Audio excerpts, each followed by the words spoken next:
इस कन्वेंशन से खिताब कर रहे हैं।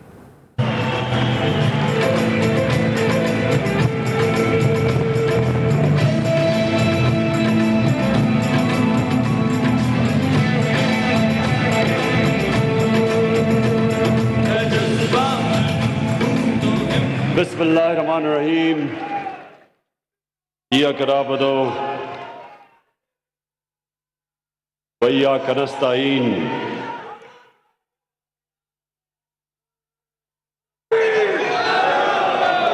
मैं थोड़ी खामोश तो सबसे पहले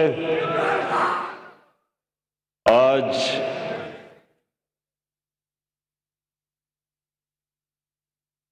ऑपोजिशन पार्टीज का दिल से शुक्रिया अदा करना चाहता हूं।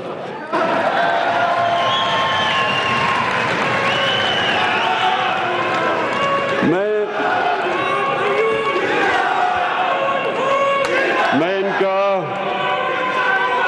इनका इसलिए शुक्रिया अदा करना चाहता हूं कि इन्होंने लोगों को टमाटर और प्याज की कीमतें भुला। मैं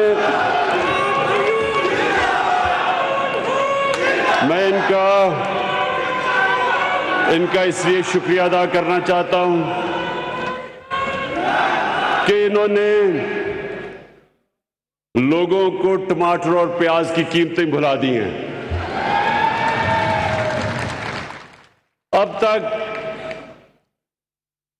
हमें आलमी सतह पे एक महंगाई का समुंदर आया हुआ है, तो सारा वक्त हमें बोझ पड़ा रहता है किस तरह हम लोगों के आसानी पैदा करें, किस तरह महंगाई कम करें। ये सारा वक्त मेरी और मेरी टीम सोचती है कि क्या क्या हम हरबे इस्तेमाल करें।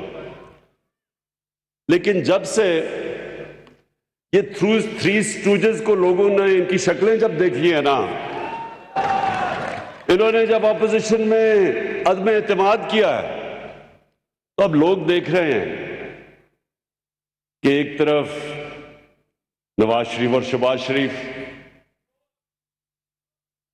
एक तरफ सुन ले,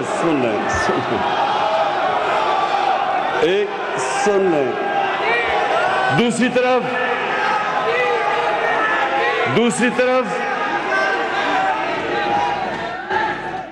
आसिफ जरदारी,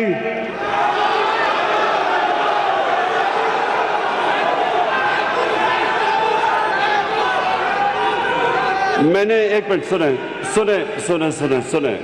मैंने ये अपने लोगों से कहा, मैंने कहा देखो, इन्होंने मेरे लिए इतना मेरे ऊपर एहसान किया है कि मैं इनको अब बुरा भला नहीं कहने लगा। सिर्फ तो एक तरफ सुन तो लो, एक तरफ नहीं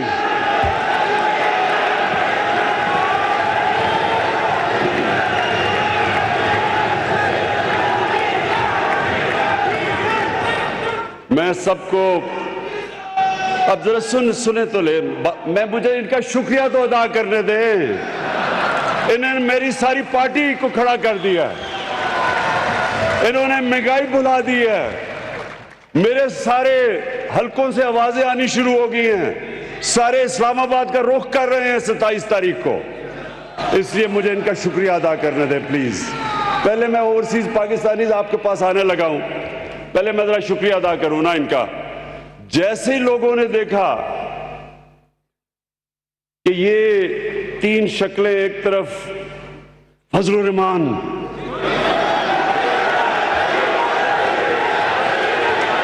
सुन ले, अब जरा सुने।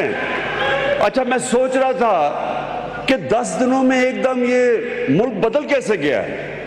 मैंने बड़ा रात को सोचा, मैंने कहा ये हुआ क्या है कि एकदम सारी मेरी पार्टी खड़ी हो गई, सारा मुल्क सब कुछ महंगाई भूल गया है। फिर मैंने जब गौर किया तो अब देखें हुआ क्या है। करना तो सब अल्लाह का है, एक प्लान इंसान बनाता है, दूसरा अल्लाह बनाता है। सब जानते हैं कामयाब एक ही होता है। तो इन्होंने तो अब ये जब तीन इकट्ठे हुए थ्री स्टूजेस,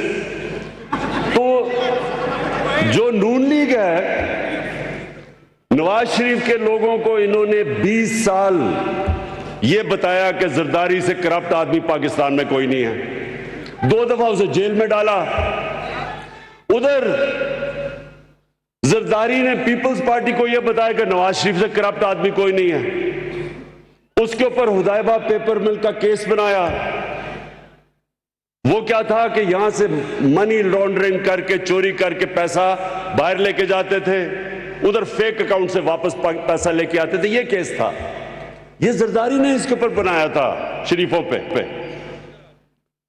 और फजलुर रहमान को डीजल नून लीग ने शुरू किया था कहना।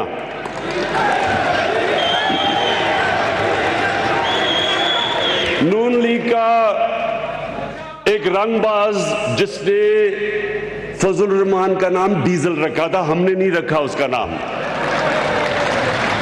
और डीजल इसलिए कि वो डीजल के परमिटों पे पैसे बनाता था। अब ये सुने जरा, फजलुर रहमान की पार्टी समझती है कि पीपल्स पार्टी और नून लीग चोर हैं। नून लीग समझती है जरदारी चोर है, फजलुर रहमान डीजल है। पीपल्स पार्टी नवाज शरीफ को चोर समझती है और इसको डीजल। अब ये जब तीनों इकट्ठे हुए हैं तो मैं इनका शुक्रिया इसलिए अदा करना चाहता हूं कि सारी कौम ने देखा है कि अगर इन्होंने मुल्क को बचाना है तो बेहतर है कि इमरान खान के साथ डूब जाओ।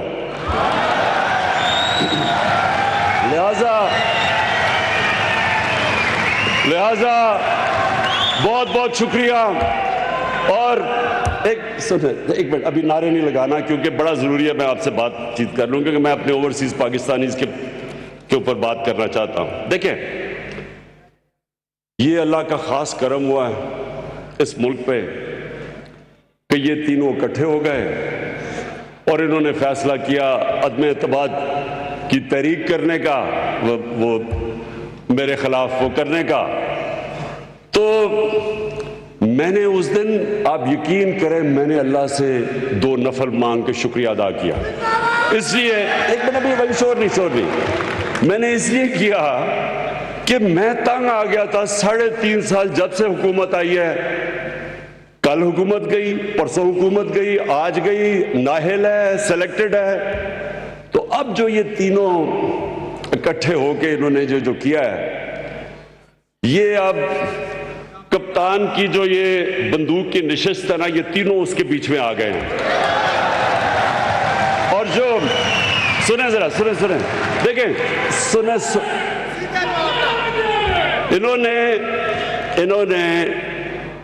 इन्होंने वो काम कर दिया कि मैं दुआ कर रहा था कि अल्लाह ये गलत फहमी में पढ़ के कीजिए, शायद कौम इनके साथ खड़ी हो जाएगी।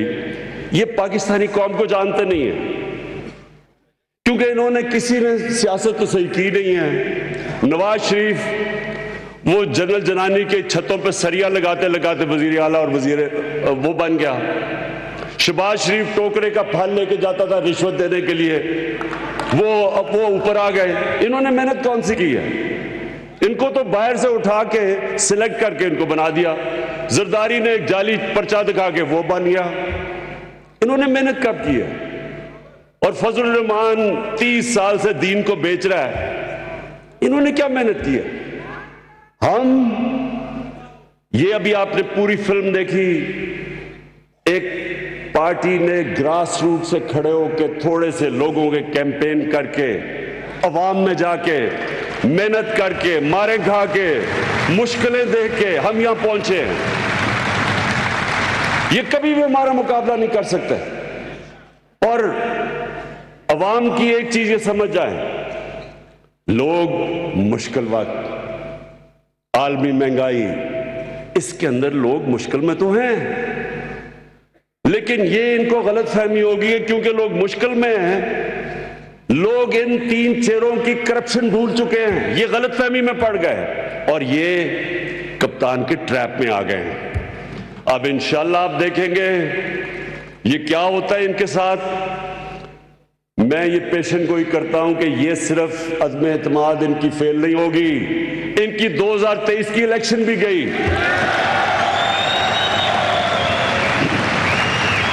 अच्छा मैं जरा अब ओवरसीज पाकिस्तानी देखिए, क्योंकि मैं भी कोई 20 साल ओवरसीज पाकिस्तानी रहा हूं। मैं बाहर क्रिकेट खेलता था, बाहर कमाई करता था। मेरा क्रिकेट की वजह से और फिर शौकत खानम की वजह से मेरा सबसे ज्यादा ओवरसीज पाकिस्तानी के साथ राब्ता रहा। मैं उनकी मुश्किलें जानता हूं, मैं उनकी कंट्रीब्यूशन जानता हूं। मैं ये जानता हूं कि जब ये एक पाकिस्तानी मुल्क से बाहर जाता है तो उसको अपना मुल्क याद आता है, उसको फिर अपने मुल्क की सही मायने में पता चलता है कि ये मुल्क कितना बड़ा अल्लाह का तोहफा है। फिर वो अंदर से उसको तकलीफ होती है कि हमारा मुल्क क्यों नहीं ऊपर जाता, दुनिया ऊपर जा रही है, हमारा मुल्क क्यों पीछे रह गया। उसको दर्द होती है इसकी। वो जब देखता है कि हमारे लीडर चोरी कर करके पैसा लंदन में बड़े बड़े महलात लेते हैं, उसको ज्यादा तकलीफ होती है, क्योंकि उसने मेहनत से पैसा कमाया होता है। उन्होंने 12-12 घंटे काम किए होते हैं जब बाहर जाके कि अपने बीवी बच्चों का पेट पाले, उनको अच्छे स्कूलों में पढ़ाए, उनकी तालीम दे। इसलिए वो जब देखते हैं कि लंदन के सबसे महंगे इलाके में, मेफेयर में, जब यहां से चोरी करके पैसा वहां लेके जाते हैं, बड़े बड़े महलों में रहते हैं, बड़ी बड़ी गाड़ियां चलाते हैं, कैसीनोज में रात को ये भरे हुए होते हैं, जुआ खेलते हैं, तकलीफ होती है। वो मेहनत करते हैं, ये अपने मुल्क का चोरी का पैसा बाहर लेके जाते हैं। हमारे बैरून मुल्क पाकिस्तानी वहां से कमाई करके पाकिस्तान पैसा भेजते हैं, जिसकी अभी असद उमर ने आपको बताया कि रिकॉर्ड रेमिटेंसेस आई हैं हमारे दौर में, और उसके ऊपर हमारा मुल्क चल रहा है। तो ये वहां मेहनत करके पैसा पाकिस्तान लाए, वो यहां से चोरी करके, मनी लॉन्ड्रिंग करके पैसा बाहर लेके जाएं और याशी करें वहां, ये और इनके बच्चे। इनको तकलीफ होती है।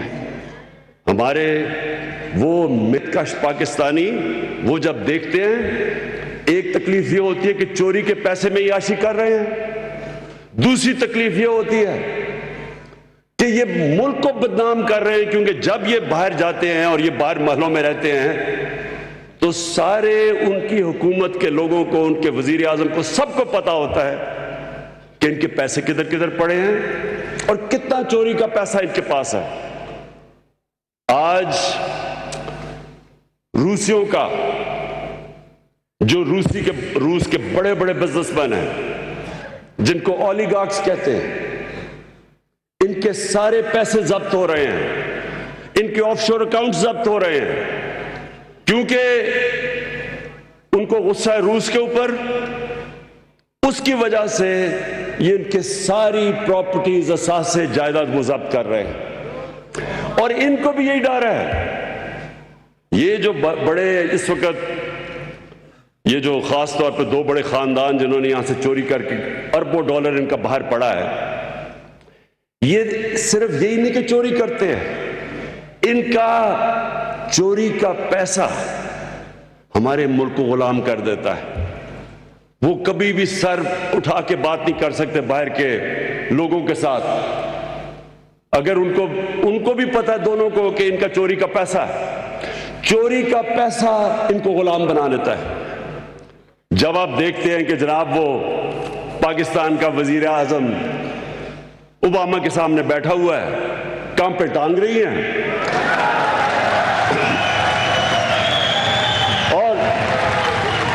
और जी के नाराज ना हो जाए, वो मेरे मुंह से कोई गलत ना निकल जाए, और गलत क्या निकले कि वो ओबामा को मिसेस ओबामा कह देता है गलती में, घबरा के। तो ये इसलिए होता है, ये इसलिए होता है क्योंकि इनको पता है कि जिस वक्त वो चाहे मनी लॉन्ड्रिंग में वो इनको पकड़ सकते हैं। और ये वजह है कि 22 करोड़ के लोगों को ये गुलाम बना देते हैं। मुझे ये बताएं कि ड्रोन अटैक क्या इमरान खान ही रह गया था कि यहां जब 400 ड्रोन अटैक्स इनके 10 सालों में हुए, जरदारी और शरीफ के 400 ड्रोन अटैक हुए, मैं क्यों अकेला है? अपनी आपने देखा कि हमने मुजाहरे किए, हमने धरने किए, इन दोनों को कुछ शर्म नहीं आई कि आपकी बमबारी हो रही है, आप उनके लिए जंग लड़ रहे हैं और वो आपके ऊपर बमबारी कर रहे हैं, और वहां औरतें बच्चे मार रहे हैं। आपको कोई शर्म नहीं आई कि वो पाकिस्तानी थे? आपको कम से कम इतना ही मुंह से बोल देते कि दुनिया का कोई कानून इजाजत नहीं देता किसी को जज, जूरी और एग्जीक्यूशनर बनना। ये हर दुनिया के कानून के खिलाफ है। और मैं जब मिसाल देता हूं लोगों को कि हमारा जो दहशतगर्द बैठा है लंदन एजवे रोड पे, अगर हम उसके ऊपर ड्रोन अटैक करके मारे, वो इजाजत देंगे? नहीं देंगे वो, क्योंकि उनको मुल्क में कानून है। वो अपने मुल्क में किसी को कानून तोड़ने नहीं देते। तो मैं एक पहले सबको एक वाज़ेह कर दूं, ओवरसीज पाकिस्तानीज को, मैंने कभी आज तक मैंने कभी ना मैं एंटी अमेरिकन हुआ हूं, ना एंटी बरतानिया हूं, ना एंटी इंडिया भी नहीं हूं मैं। वो तो कोई जाहिल आदमी हो जो एक पूरे मुल्क के खिलाफ हो जाए, उससे तो बेवकूफ आदमी नहीं हो सकता, क्योंकि हर किस्म के लोग बसते हैं मुल्क के अंदर। आप एक मुल्क के एंटी कैसे हो सकते हैं? आप उनकी पॉलिसीज के एंटी हो सकते हैं। अमेरिका की वॉर ऑन टेरर के मैं पहले दिन से खिलाफ था, मैं हमेशा खिलाफ रहूंगा। मैं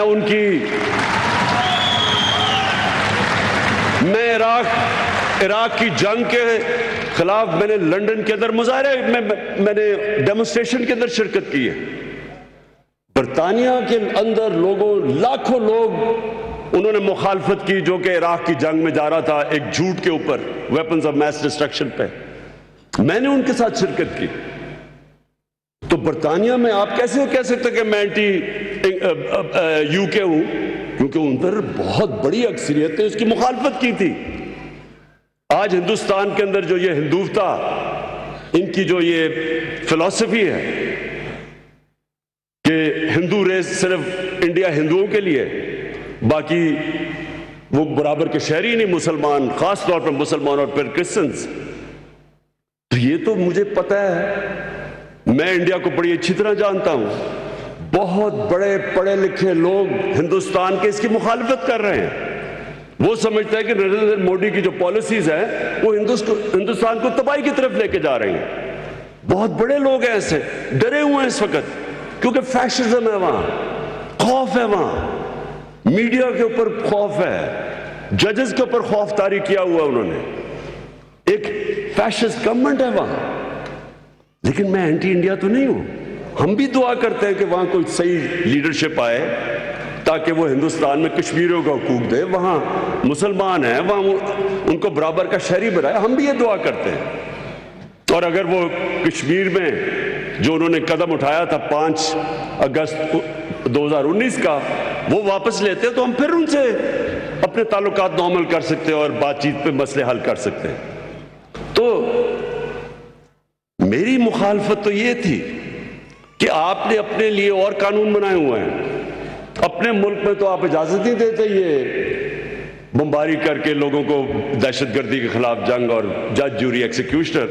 तो हमारे मुल्क में आप ये कह रहे हैं 400 ड्रोन अटैक्स, कितने लोग उसमें मारे गए, कितनी औरतें बच्चे मारे गए, और जिम्मेदारी किसकी थी? इन दोनों की। और ये दो क्यों नहीं बोलते थे? क्योंकि ये अपने पैसे के गुलाम हैं। अगर चोरी के इनको इतना पैसे से प्यार है, ये इस मुल्क को बेच देंगे अपने पैसे को बचाने के लिए। इन्होंने जो हिंदुस्तान से नवाज शरीफ ने जो किया है, आप सोचें कि हिंदुस्तान के प्राइम मिनिस्टर से बरका दत्त बड़ी सहाफी है, उसने मुझे अपनी किताब भी दी हुई है। उसने कहा कि अपनी फौज से डर के नरेंद्र मोदी से नवाज शरीफ छुप के मीटिंग कर रहा है, अपनी फौज से डर के। यानी ये सोचे, इससे जरा गौर करें ना। आज अगर पाकिस्तान की फौज माशाअल्लाह एक दुनिया में मुसलमान दुनिया की सबसे ताकत तरीन फौज ना होती तो मुल्क के 3 टुकड़े हो चुके होते। आज आज आप जरा हाल तो देखें, एक मिनट सुने जरा, मुसलमान दुनिया के हाल देखें, आग लगी हुई है, तबाह हो चुके हैं। सीरिया को लो, शाम लो, लिबिया लो, अफगानिस्तान से क्या हुआ है, इराक में क्या हुआ, सोमालिया में क्या हुआ, यमन में, सारी दुनिया में अजाब आया हुआ है। पाकिस्तान को अल्लाह ने बचाया हुआ है। क्यों? क्योंकि माशाअल्लाह एक मुल्क की ऐसी फौज है जो अपने मुल्क की दफा कर सकती है। और इस फौज के पीछे अब जरा सुने, ये दो मेमो गेट क्या था? जरदारी वहां हुसैन हक्कानी जो एम्बेसडर इसने रखा हुआ था अमेरिका में, वो जाके मैसेज देता है अमेरिकन फौज के हेड को कि जरदारी को पाकिस्तानी फौज से बचा लो। ये मेमो गेट था। अब हैरत सोचे ना कि एक आदमी उनको ये कहता है कि अपनी फौज से, इसको एम्बेसडर कहता है कि अपनी फौज से, पाकिस्तान की फौज से जरदारी को बचा लो, और दूसरी तरफ नवाज शरीफ, डॉन लीग्स क्या थी, हिंदुस्तान को पैगाम दे रहे हैं कि जनाब अपनी फौज को, अपनी हिंदुस्तान को यह पैगाम दे रहा है कि हमारी फौज गलतियां कर रही है, लेकिन नवाज शरीफ आपके साथ है। वो ओहो, बस बस बस बस बस सुने, वो हर जगह नरेंद्र मोदी, पाकिस्तानी फौज, जब पिछला आर्मी चीफ थे रहील शरीफ, हर फोरम पे वो कहता था कि दहशतगर्दों का सरदार है, और नवाज शरीफ वो कहता था ये तो बड़ा अच्छा हमारा दोस्त है। आप सोचे कि मुझे कोई कहे कि आर्मी चीफ, कोई बाहर का लीडर कहे कि आर्मी चीफ आपका दहशतगर्द है और इमरान खान बहुत अच्छा है, मैं अपनी तौहीन समझूंगा। मेरे मुल्क के चीफ को कह रहा है कि वो दहशतगर्द है, मतलब कि मैं, यानी असल में तो वो कह रहा है कि पाकिस्तान का जो चीफ मिनिस्टर है, प्राइम मिनिस्टर है, उसकी फौज दहशतगर्द है, और वो बड़े आराम से उसको शादियों पे बुला रहा है, उधर जिधर जाता था उसको उनके बिजनेस हो रहे थे। मैं सिर्फ आपको ये बताना चाहता हूं, ओवरसीज पाकिस्तानीज की बात कर रहा हूं। ओवरसीज पाकिस्तानीज को तकलीफ होती है जब वो देखते हैं कि इस तरह के लोग मुल्क को शर्मिंदा करवाते हैं दुनिया में, करप्शन से इनके ऊपर मजमून क्या लिखे जाते हैं, इनकी करप्शन के ऊपर मजमून आते हैं। जब इनके ऊपर एक आर्टिकल छपता है इंग्लैंड के मेन अखबार में, जिधर जरदारी जाके हाथ मिला रहा होता है उनके प्राइम मिनिस्टर से, और नीचे कैप्शन ही होती है कि वो अपने प्राइम मिनिस्टर को कह रहे होते हैं कि देख के कि तुम्हारी उंगलियां ना चोरी कर लें हाथ मिलाते मिलाते। ये मुल्क का प्राइम, ये सुन ले, ये इसलिए हमारे मुल्क के अंदर, हमारे मुल्क को उसका वो वकार नहीं बना, उसका मुकाम नहीं बना, क्योंकि इस तरह के लोग थे। मुझे कई इख्तलाफात हैं जुल्फ़िकार अली भुट्टो से, कई चीज़ों उन्होंने बड़ी गलत की, लेकिन मैं आज ये कहता हूं कि वो एक खुददार लीडर था।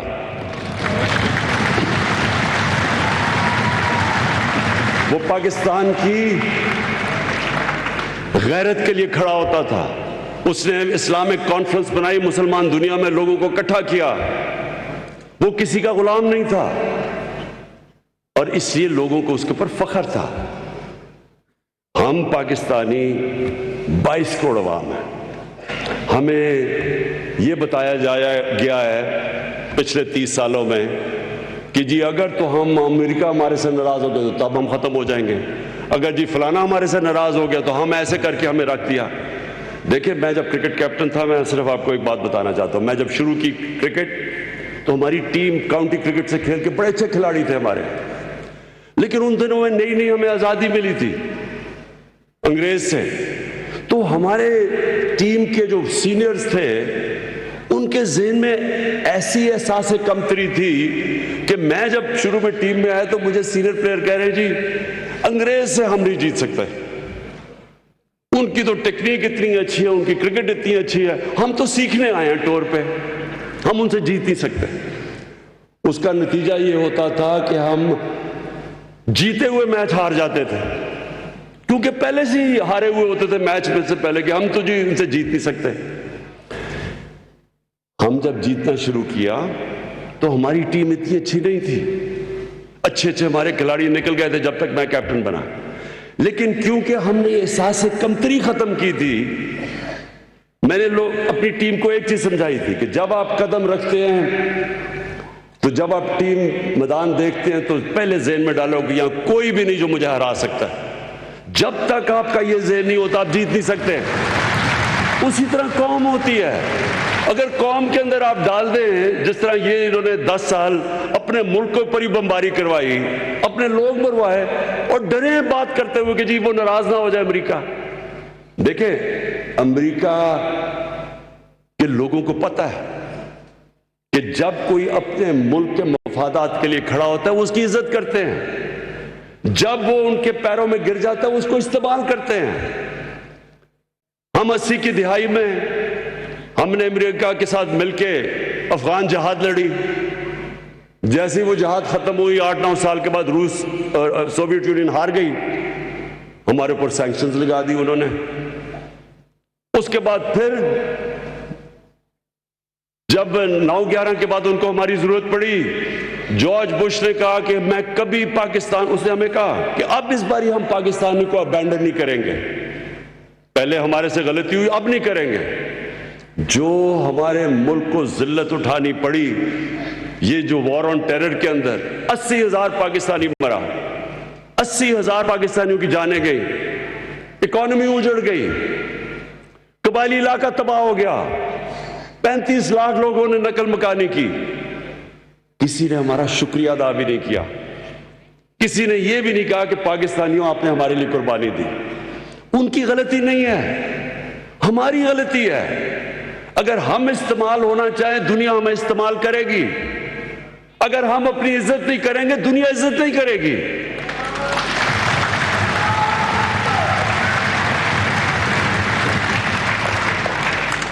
और मैं आखिर में आपको यह कहना चाहता हूं आज सबको ओवरसीज पाकिस्तानीज के सामने, पहले तो मैं आपको यह कि आपको हमने वोटिंग राइट दिलवाया, क्योंकि मेरा हमेशा मैं समझता था कि ओवरसीज पाकिस्तानीज हमारा असासा है, उनको पाकिस्तान के अंदर उनकी वोट भी होना चाहिए। मैं तो ये कहूंगा उनको इलेक्शन भी लड़ना चाहिए, क्योंकि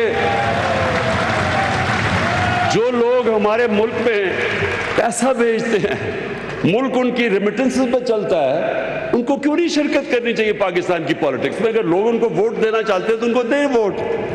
और दूसरी चीज, मैंने ये भी फैसला किया कि अब हम अभी तक तो रेमिटेंसेस भेजते हैं, अब जो मैं चाहता हूं कि ओवरसीज पाकिस्तानीज पाकिस्तान में इन्वेस्ट करें। उसके लिए हमने क्या किया कि जो भी आप जॉइंट वेंचर करेंगे पाकिस्तानियों के साथ, यानी ओवरसीज पाकिस्तानी जॉइंट वेंचर यहां करेंगे, या आप कोई इन्वेस्टमेंट करेंगे इंडस्ट्री में इन्वेस्टमेंट करेंगे, 5 साल तक आपको टैक्स हॉलिडे मिलेगा।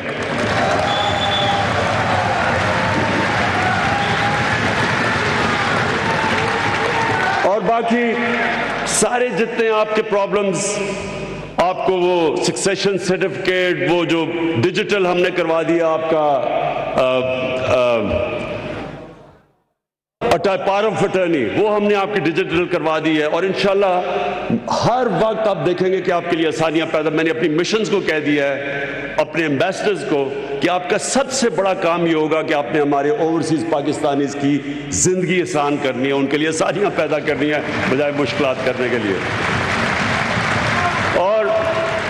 और मैं आखिर में जो बात कहना चाहता हूं वो ये, मैं चैलेंज करता हूं, ये मैं आज खड़ा चैलेंज कर रहा हूं कि ये जो हमने 3.5 साल में पाकिस्तान के लिए जो मुश्किल हालात में हमने किया, मैं चैलेंज करता हूं कि पाकिस्तान की तारीख में किसी गवर्नमेंट ने 3.5 साल में इतना ज्यादा काम नहीं किया।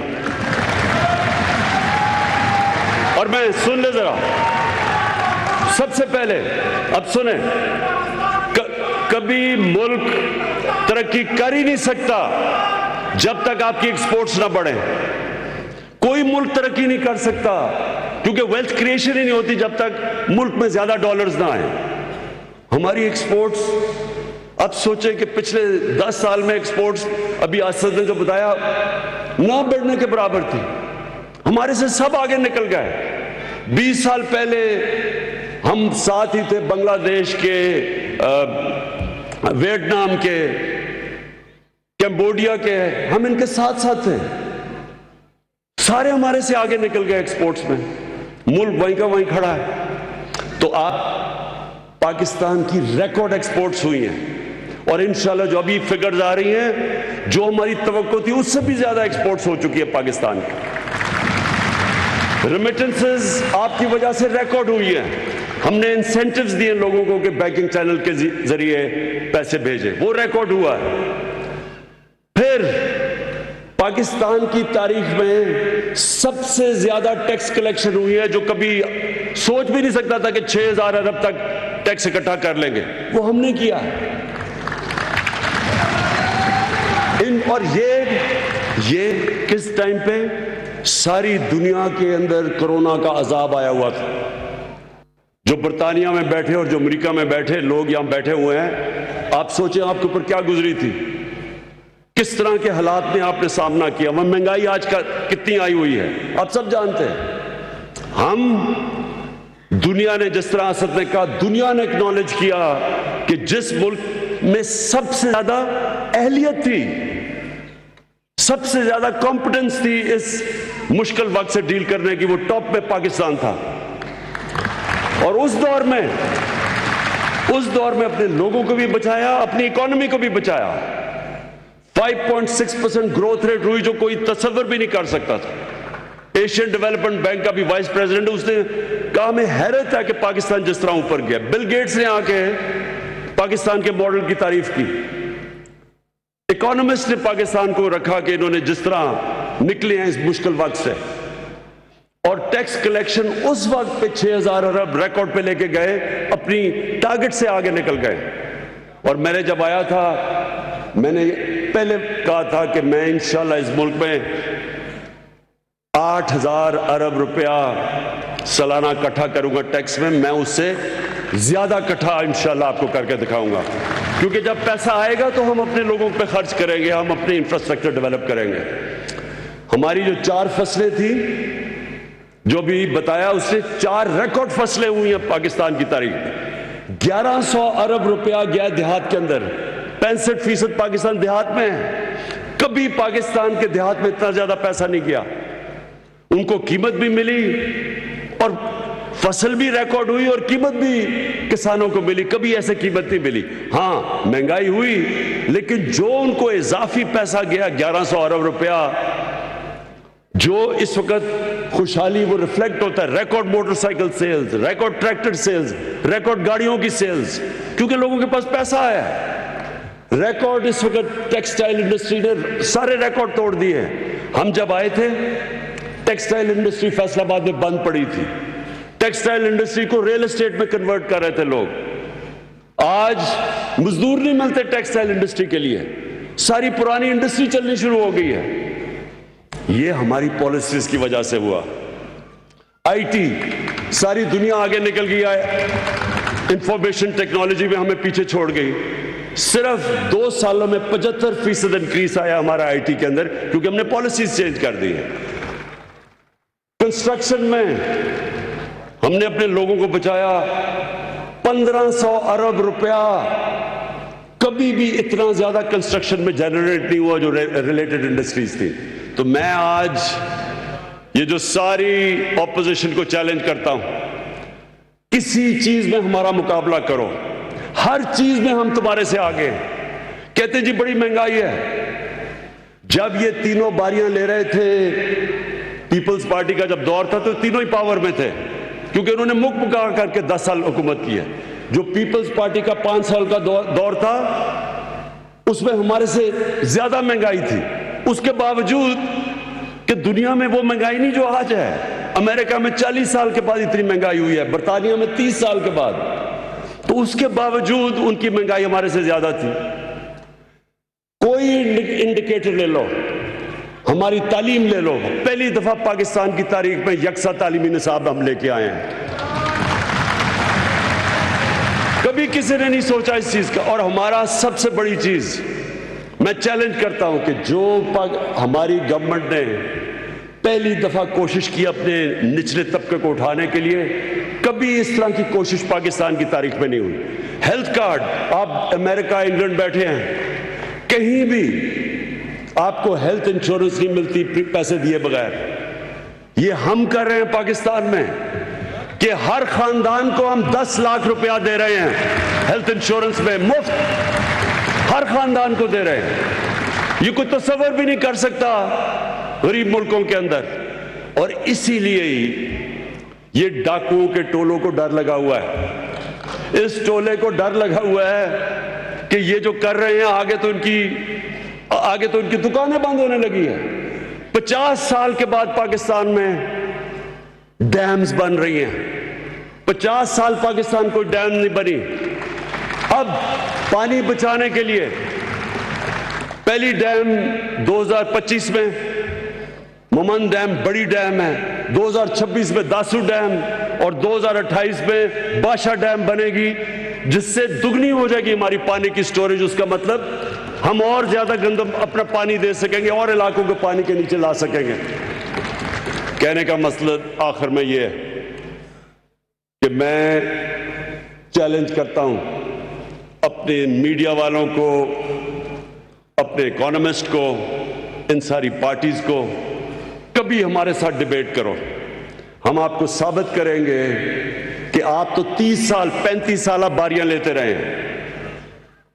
हमने 3.5 साल में जिस तरह की पाकिस्तान में इंप्रूवमेंट्स किए हैं, पाकिस्तान की तारीख में किसी ने नहीं की। नेशन बिल्डिंग की है, रहमतुल्लिल आलमीन अथॉरिटी, रहमतुल्लिल आलमीन अथॉरिटी अपने बच्चों की तरबियत करने के किए है। लोगों को पता तो चले मुल्क बना क्यों था, सीरत नबी क्या थी, कैसे नबी सल्लल्लाहु अलैहि वसल्लम ने लोगों के कैरेक्टर बदल दिए, लीडर बना दिया, लोगों को दुनिया की इमामत करवाई। पता ही नहीं हमारे लोगों को कि पाकिस्तान तो बना ही इसलिए था। ये पहली दफा हम अपने बच्चों को स्कूल में बता रहे हैं सीरत नबी क्या था, नबी सल्लल्लाहु अलैहि वसल्लम का रास्ता क्या था, क्या वजह थी कि उसने अरबों को उठा के दुनिया की इमामत करवाई। और फिर ये याद रखें कि जो हमारे दौर के अंदर हमने दुनिया के अंदर अपने नबी सल्लल्लाहु अलैहि वसल्लम की जो बेहुरमती होती थी, उनकी शान में गुस्ताखी होती थी। 30 साल फजल रहमान इस्लाम को बेच रहा है। मैंने 3.5 साल में आज प्रेसिडेंट पुतिन के मुंह से निकला है कि आजादी सहाफत के नाम पे आप नबी सल्लल्लाहु अलैहि वसल्लम की शान में गुस्ताखी नहीं कर सकते।